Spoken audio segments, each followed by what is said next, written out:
Welcome back to the Science of Sound. I'm your host, Aaron Fournier. Today in the studio, we have Dr. Paul Harris.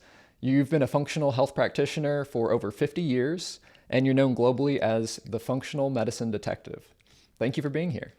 Well, it's a pleasure. I'm looking forward to our today's topic on limbic system trauma loop. This is a Soaak podcast. Welcome to the Science of Sound, where cutting-edge research meets real-world application. Hosted by Aaron Fournier, this podcast explores the fascinating intersection of sound, frequencies, and human performance. From the science behind bioharmonic resonance to the future of sound-based wellness, we break down the data, the discoveries, and the impact sound has on your mind and body. Let's dive in. So what is the limbic trauma loop? Okay, so let's start here. I would say 80% of our patients present with some type of limbic system trauma loop. Most patients are clueless as to what is a limbic system trauma loop, as well as a lot of doctors. And so, therefore, it's important to really look under the hood with this particular topic, because if you have a limbic system trauma loop, that's where a lot of action occurs in the brain. If the brain's not working correctly, it affects everything from the neck down. So a lot of our patients, they've taken all kinds of therapies, they've taken vitamins, minerals, and yet they're still sick. They still present with the same problems. So it requires a much deeper look into what's going on. So a limbic system trauma loop, and we'll get into what is the limbic system, but a trauma loop is a neurological cycle in which the brain remains stuck on high alert to a potential danger.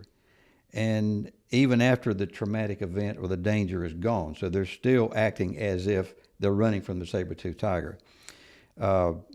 It's actually driven by an overactive amygdala, which is the fear center of the brain, and also an underactive prefrontal cortex, which is where the executive decisions are made. Personality, focus, attention, etc., social behavior. And as a side note, the prefrontal cortex, the executive part of the brain, literally atrophies with chronic stress. And so that strengthens the more primitive emotional response, the amygdala. So we tend to overreact instead of thinking logically and making good, correct decisions. So an important note is this. The limbic system trauma loop actually can begin and originate during fetal development. Wow. So from the very beginning. In utero. So high levels of maternal cortisol literally can cross the placental barrier and then affect the limbic system early on in the child's development. So then your question is, what is the limbic system? Well, the limbic system is a collection of brain structures located in the midbrain and typically known as the emotional brain. And the limbic system is responsible for interpreting, categorizing, and sorting incoming stimuli. I mean, that's where it all begins. It's actually, it works as the brain security center. So you definitely want your security center working correctly. Absolutely. So then another question would be, the limbic system is comprised of what? What is the limbic system? Mm-hmm. So we're going to look at 5 different things. We're going to look at the thalamus, the hypothalamus, the amygdala, the hippocampus, and then the frontal cortex. Okay, so hold on. Before we dive into that, though, so essentially what you're saying is the limbic trauma loop is a loop that we get stuck in that basically keeps us in fight or flight mode. Yes. It keeps us out of rest and digest. We're stuck in that chronic stress, fight or flight mode. Yes. For some type of reason, something happened. And so maybe we'll talk about what types of things might cause you to be stuck in a limbic trauma loop. And then also, I think importantly, the limbic system. You know, when I first heard that, I was thinking about the lymphatic system. Sure. But the limbic system is involved in the brain. Exactly. And so these are brain structures absolutely, that are involved in this process. Okay. And so now we're going to dive into the actual parts of the brain that are involved in the limbic system. Yeah. So it's like the first responder. And so the areas of the limbic system would be the thalamus, the hypothalamus, the amygdala, the hippocampus, and then the prefrontal cortex, which we've talked about. So let's begin here. The limbic system is the first responder in every situation to either a perceived threat or an actual real threat, and it serves as the gate or smoke alarm. Okay. And we absolutely need that so we don't get eaten by the saber-toothed tiger, or we can run from danger if we need to. And so damage to the limbic system can severely interrupt your brain's ability to determine, is this a threat? Do I need to run? Or do I need to stand and defend myself? So, for example, again, damage to the limbic system, this would be an example. Let's say that you're encountering a stressful situation that on the limbic system trauma scale, Richter scale would be a 3. Normally would be a 3. Mm-hmm.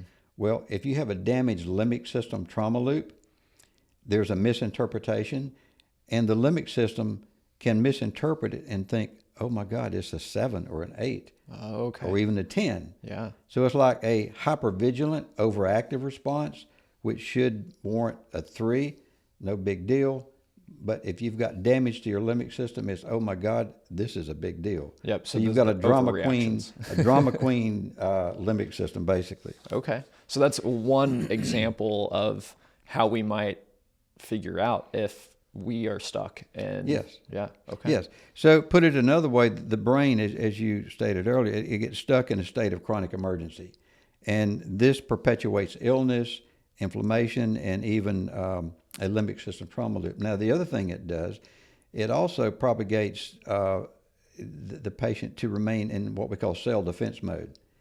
And then the cell defense mode is in a defense stance to protect instead of heal and rest and digest. Nice. So it's in a chronic emergency.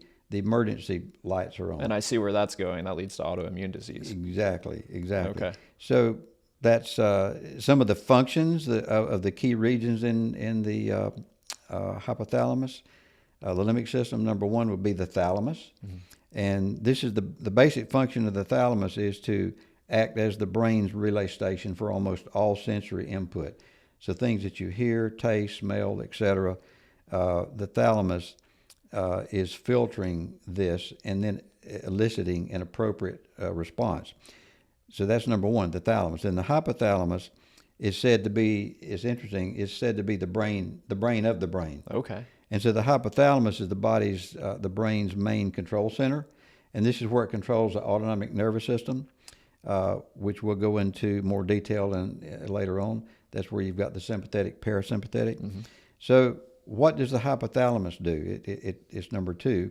So the hypothalamus regulates body temperature, thirst and hunger, and sleep cycles. Obviously, people that are having sleep problems, chronic stress and trauma is affecting the circadian rhythm.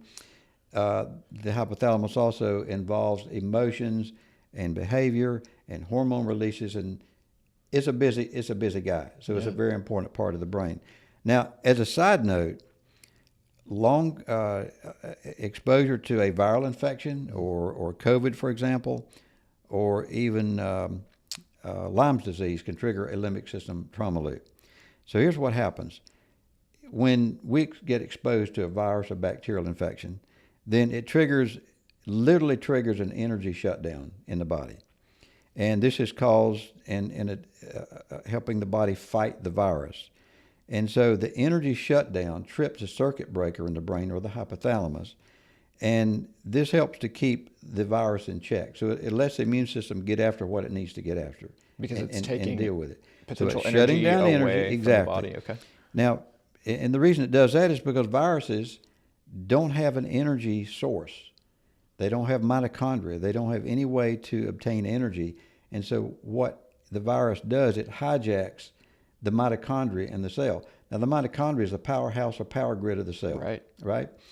And the mitochondria works by obtaining food and nutrients from the food that you're eating. Right. And then it goes through the electron transport chain in the mitochondria, which you've got millions of them. So it goes from one end to the other, and out the other end pops ATP, adenosine triphosphate. And so that's the fuel. That's our power grid. And so since viruses don't have a power grid, they steal our energy. Okay. And then as a result, in a lot of cases, the mitochondria and the power grid doesn't get back online. And now you've got long COVID or chronic fatigue and those types Brain of things. fog, things like and, that. and so the body is shutting, well, let me back up. The body is shutting down energy production to starve the virus. Right. To help you heal. And so that helps you heal, but you don't want to stay there. Right. So in a lot of cases, the patient gets stuck, and now the mitochondria production is low. And that's why after viral infections like pneumonia, viral pneumonia, any kind of viral or bacterial infection, you feel so tired it takes you a long time to recover from it because your mitochondria is coming back online. But unfortunately, in a lot of cases with long COVID and with the chronic trauma loop, that doesn't happen. And so you just stay stuck and you go from doctor to doctor to doctor. I feel tired. I've got brain fog. I can't think. I'm making poor decisions. And that's because the command and control center has been negatively impacted by this limbic system trauma loop. So next in line, we have the amygdala, where the amygdala is known as the fear center of the brain. And the amygdala detects threats, triggers emotional responses, and it processes all of the emotions. It also activates the sympathetic, parasympathetic nervous system. So let's say that you're exposed to a dangerous situation, or you perceive it as danger. Then, as you mentioned earlier, then you can get stuck in that sympathetic mode. So let's break it down. The autonomic nervous system, which the limbic system controls, the autonomic nervous system consists of the sympathetic branch, which is the emergency, fight or flight, and then the parasympathetic, which is the rest, digest, I'm healing, and I feel safe. I might add, as a side note, the largest nerve of your parasympathetic nervous system is your vagus nerve. Mm-hmm. The vagus nerve, and this is incredibly important, is the off switch for all inflammation in the body. And it also controls all digestive motility and things of that nature. So if you get stuck in the sympathetic side, it inhibits the parasympathetic side. Now you can't rest, digest, and heal or feel safe. And that's where a lot of our patients are. Wow. That are stuck in a limbic system trauma loop. They're in a constant danger mode, red flag mode, and you can't heal, and you can't rest, and you definitely don't feel safe. And so that's one of the key features of a chronic limbic system trauma loop. And again, a lot of patients are there. They don't understand what's going on. Their doctor doesn't understand what's going on. They, give them SSRIs, mm-hmm. things to calm down the nervous system, and it doesn't work. So number 4 is the hippocampus. This is another player in the limbic system. The hippocampus is involved in memory formation, and this is where short-term memories get converted into long-term memories. Now, another interesting note is that chronic stress will also cause atrophy of the hippocampus. Again, the hippocampus is where memories are born, and they're converted from short-term to long-term. Have you ever noticed when you get under a lot of stress, you tend to have more brain fog and sometimes forget things that you normally would remember? And that's because chronic stress literally will destroy neurons in the hippocampus of the brain. And so all because you're stuck in that chronic limbic system trauma loop. And then number 5 is the frontal cortex. This is the executive part of the brain. Basic functions of the frontal cortex would be decision-making, problem-solving, motor control, voluntary movement, speech production, personality, and behavior. Oftentimes, patients that have had serious accidents where there's been trauma to the frontal part of the brain, the head, their personality totally changes. So it's very important to access all of the potential problems that can contribute to a limbic system trauma loop. Wow. Okay. So as a listener, I'm hearing brain fog, I'm hearing inability to rest, personality changes, overreactions to stimuli that shouldn't warrant such an extreme reaction, just being tired all the time. All of these are potential signs that you're stuck in a limbic trauma loop. Yes, and if the same things you're doing to try to get well, so to speak, they're just not working. And again, you go from practitioner to practitioner, and you're taking anti-this, anti-that, supplements, SSRIs. When nothing seems to work, and you seem to be spiraling further downward, and another traumatic event puts you in the bed, then most likely you have a limbic system trauma loop, as in post-traumatic stress syndrome. Not all patients, and of course that is a severe limbic system trauma loop, right. but not all patients are at that level. A lot of patients are not post-traumatic stress syndrome, but they're exhibiting some of the symptoms, and they're really struggling with their health and their mental health, emotional health. And the families, they don't understand what's going on. They just think that they're being hypochondriacal. Well, so you even mentioned that this can have an impact on your physical health as well, not just your mental and emotional. Oh, absolutely. Limbic system trauma loop really is not it's not an emotional thing. It's a physical trauma or damage to the brain, and we'll get into what are some of the other things that contribute to that. Well, so can you explain the process of like a signal coming into the brain and how that relates to the limbic trauma loop? So here's the way this works. So the signal occurs, or the stimuli, something that you hear or you taste, you smell, feel, and that information then is first routed through your, number one, the thalamus, okay? So the thalamus acts as a relay station to now where do I go with it now? So it could be danger, or it could be just a normal situation, something you normally smell, like roses, that would elicit calming, relaxing, or coffee, the smell of coffee. I mean, that really gets my limbic system in a very calm, relaxed state. So the sensory input is evaluated and noted, number one. Number two, then the amygdala, the fear center, the emotional compartment, evaluates for danger. So is this a good guy? Is this a bad guy? Is this a situation that I can relax and feel good and enjoy life? Or is this something that I need to stand and defend myself or run from danger? Right. That's part of this process. Number three, then if it perceives a threat or danger, that's when it initiates or elicits a fight or flight response. That's when you either stand and defend yourself or you run from the saber-toothed tiger. And then the fourth thing is the hippocampus adds context from memory.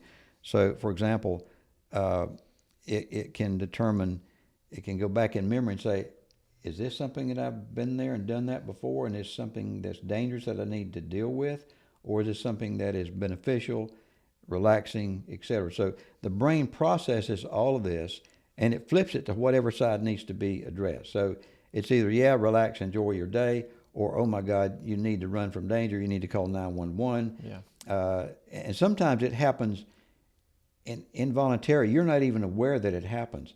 It will bypass, okay, here's a rattlesnake, and the rattlesnake is striking at me. Do I look up the danger of being bitten by a rattlesnake or whatever, or do I jump?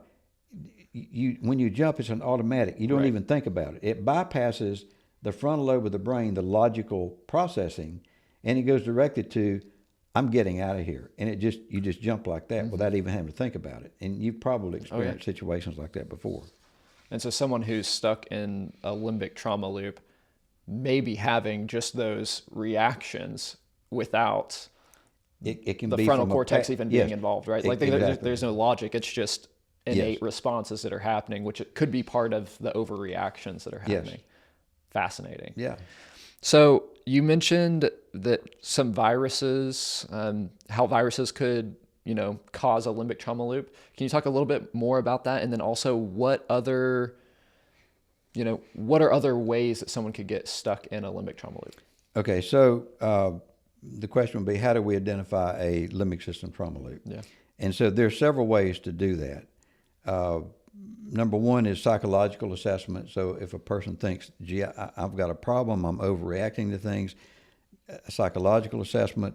Neuroimaging is another one, therapist observations, and then the limbic system trauma loop questionnaire.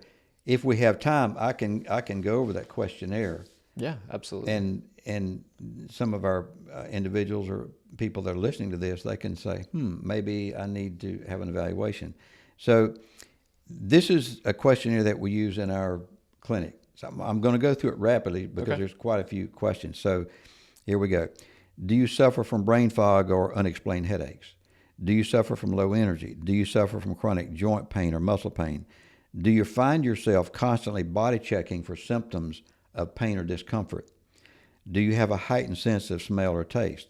Do perfumes or other chemicals bother you? Do you get noticeably irritable, anxious, or upset when around specific scents? Has your office or home been renovated lately? Do you suffer from anxiety or panic attacks? Do you have sleep-related issues? Do you have a number of food sensitivities? And I could go on. There's a lot of a lot of questions, and if you score more than 5 on this questionnaire, then most likely you have a chronic limbic system trauma loop of some severity. Most of our patients will score 20 or more. I've had some score as much as 50. Wow. And so this is one way to very quickly determine I may have a chronic limbic system trauma loop, and I think I need to get help other than taking my L-theanine and my magnesium and my SSRI and things of that nature. Well, you mentioned around 80% of people that you see are experiencing a limbic trauma loop. Yes, and they're in shock, and they're sitting there shaking their head as I'm going through this questionnaire. They're saying, oh my God, that's me. And then it's my husband, or it's my son, or whatever. So it's a real eye-awakener, and I love it because we've been able to take a lot of patients that were really at a chronic state, some even suicidal, and realize I'm not crazy, I'm not being hypochondriacal. There is there's an answer to the problem that I'm experiencing, and this totally paints the picture of where I am right now, and it gives them hope. Yeah. So then what can someone who is having that experience right now, what can they do? Well, let's go here. Here's some of the things that I see on a regular basis that literally will activate this response, the survival response. So the limbic system is influenced by a number of stimuli, some of which can cause it to go into a survival response. And number one is heavy metal toxicity.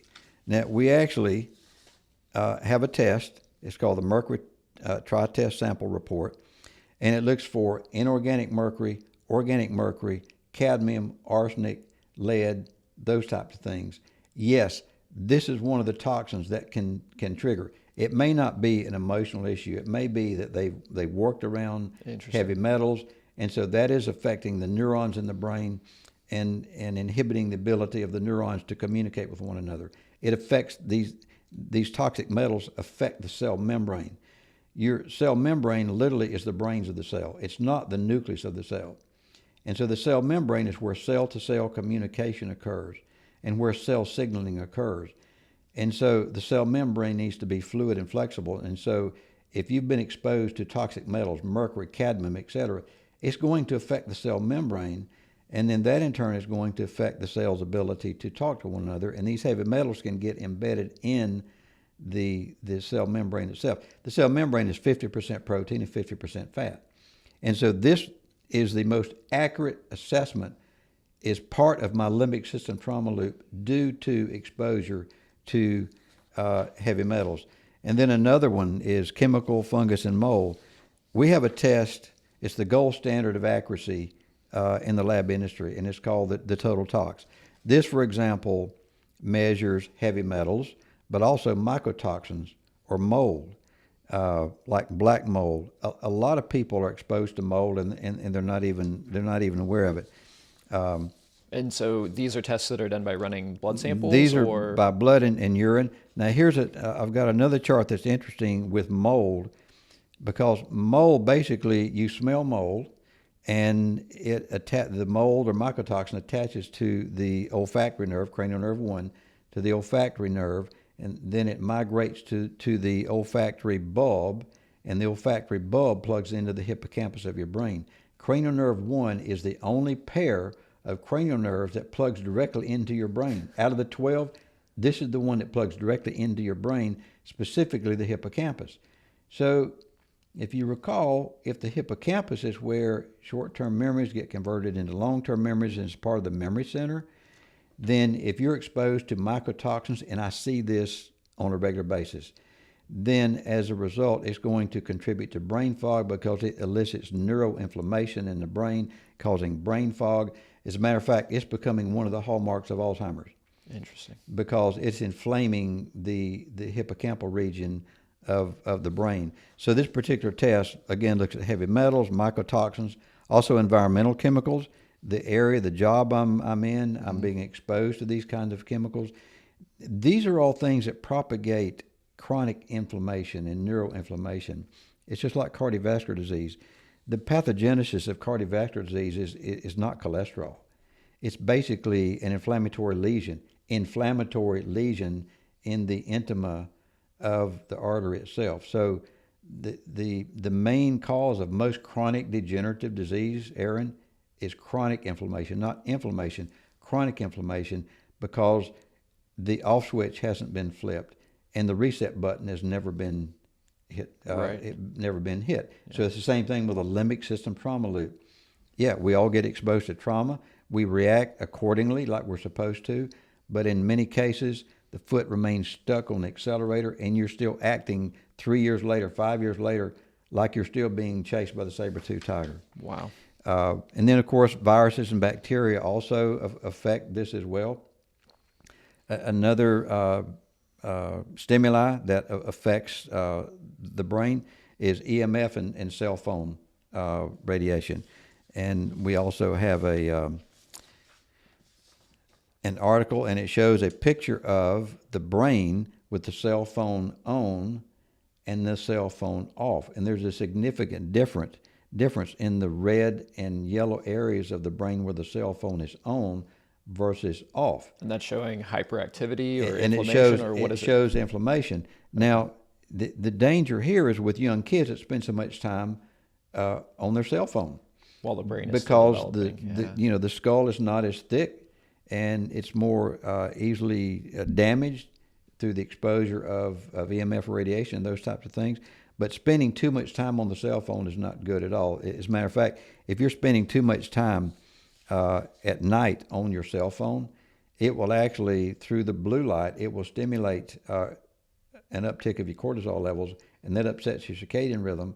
And if you can't sleep at night, maybe you need to get off the cell phone and your computer and listen to some nice relaxing music, because this is one of the things that affects your brain. Then you wonder why the next day you've got brain fog, you can't think, you can't remember things that you're supposed to remember. So all of these play a huge role in this. Well, because your body does a detox, like we've talked about in other episodes, at night. And so, interrupting your sleep patterns, anything that interrupts your sleep. Yeah, it's the glymphatic system. So when you go into N3 sleep, that's when the brain, parts of the brain literally shrinks by about 60% to allow for housekeeping to occur. And so if that doesn't occur, then you're accumulating tau protein, alpha-synuclein, beta-amyloid plaque, and these are the things that begin to create inflammation in your brain. Yeah, and that leads to Alzheimer's, dementia, things like that. Yes. Fascinating. So if I'm stuck in a limbic trauma loop, you mentioned there are some tests that can be run to help identify that. But what else can I do? Okay, so the next question is, what can I do about it? And there's several options for treatment and for support. One of them is a program called DNRS, and this is an online program that I've had remarkable results with. You do it online in the privacy of your own home. It takes about 30 minutes twice a day. It literally helps to rewire your brain so your brain stops perceiving everything as a trauma or danger. And so it's retraining the brain a little bit. It sounds like neurofeedback. Yeah, it's retraining the brain. Another favorite of mine is frequency compositions through Soaak.